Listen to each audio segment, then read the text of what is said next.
Batting নাকি bowling, ঠিক কোন বিভাগ তৃপ্তির হাসি হাসছেন রোহিত শর্মারা। শুরুটা করেছেন ক্ষুরোধার মস্তিষ্কে, 5 উইকেট তুলে নিয়েছেন মোহাম্মদ শামি। রোহিত কোহলিদের নির্ভরশীলতা কাটিয়ে কঠিন পিচে ঠান্ডা মাথায় সেঞ্চুরি হাঁকিয়ে গিয়েছেন শুভমান গিল।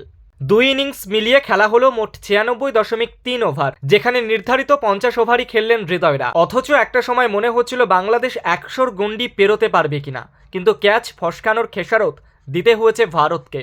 আর সেই সুযোগটাকেই কাজে লাগিয়ে স্পিন সুইংয়ের ধাক্কা সামলে শতরান করে ফেলেছেন হৃদয়রা। তার যোগ্য সঙ্গী হয়ে উঠেছেন জাকের আলী।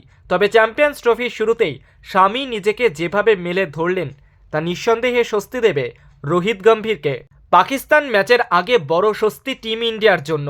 পাক বধ ঠিক এভাবেই হবে, এমনটাই বলছেন ভারতীয় সমর্থকেরা। সব মিলিয়ে ভারত পাকিস্তান মহারণের আগেই দুরন্ত ফর্মে টিম ইন্ডিয়া।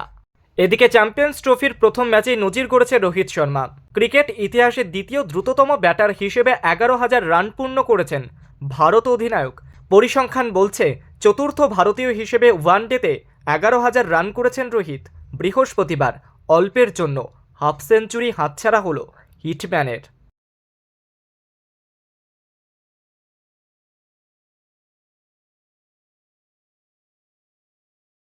বিয়ে করেছেন নীরজ চোপড়া?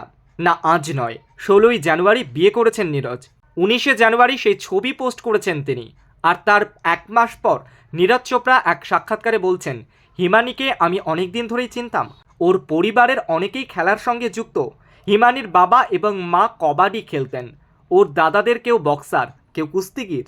হিমানি নিজে টেনিস খেলতো, কিন্তু চোট পাওয়ার পর খেলা ছেড়ে পড়াশোনার দিকেই মন দেয়। হিমানির সঙ্গে আলাপ হওয়ার পর্বের কথাও জানিয়েছেন নীরজ। তিনি বলেছেন, আমাদের 2 পরিবারই খেলার সঙ্গে যুক্ত, সেই সূত্রেই দেখা হয়েছিল। প্রথম দিকে কথা হয়েছিল খেলা নিয়েই, যেমন দুজন খেলোয়াড়ের মধ্যে কথা হয়ে থাকে। খুব সাধারণ কথা হতো। ধীরে ধীরে বুঝতে পারি যে আমরা একে অপরকে ভালোবেসে ফেলেছি। সিমলার এক রিসর্টে বিয়ে হয়েছিল নীরজ চোপড়ার। মাত্র 40-50 জন সাক্ষী ছিল সেই বিয়ের। 2 পরিবারের কিছু লোকজন নিয়েই বিয়ে সেরেছিলেন নীরজ চোপড়া হিমানি। নীরজ বলছেন, অনেকেই জানতো আমি বিয়ে করতে চলেছি। পরিবার বন্ধুবান্ধবদের অনেককেই বলা হয়েছিল। আমি দ্রুত অনুশীলনে ফিরতে চেয়েছিলাম, কিন্তু সকলকে নেমন্তন্ন করতে গেলে প্রচুর সময় লাগতো। আশা করি পরে বড় করে অনুষ্ঠান করব, তখন সকলকে আমন্ত্রণ জানাবো। আমার গ্রামের সকলে বুঝবে এই ব্যাপারটা। আমাদের বাড়িতে কোনো অনুষ্ঠান হলে পুরো গ্রামের নিমন্ত্রণ থাকে। সে আমার দিদির বিয়ে হোক বা অলিম্পিক্সে সোনা জিতে ফেরার পরের অনুষ্ঠান। ওরা জানে যে আমি এবং হিমানি সময় পেলে অবশ্যই বড় করে অনুষ্ঠান করব। বরবেশে নিজের ছবি পোস্ট করেছেন নীরজ চোপড়া।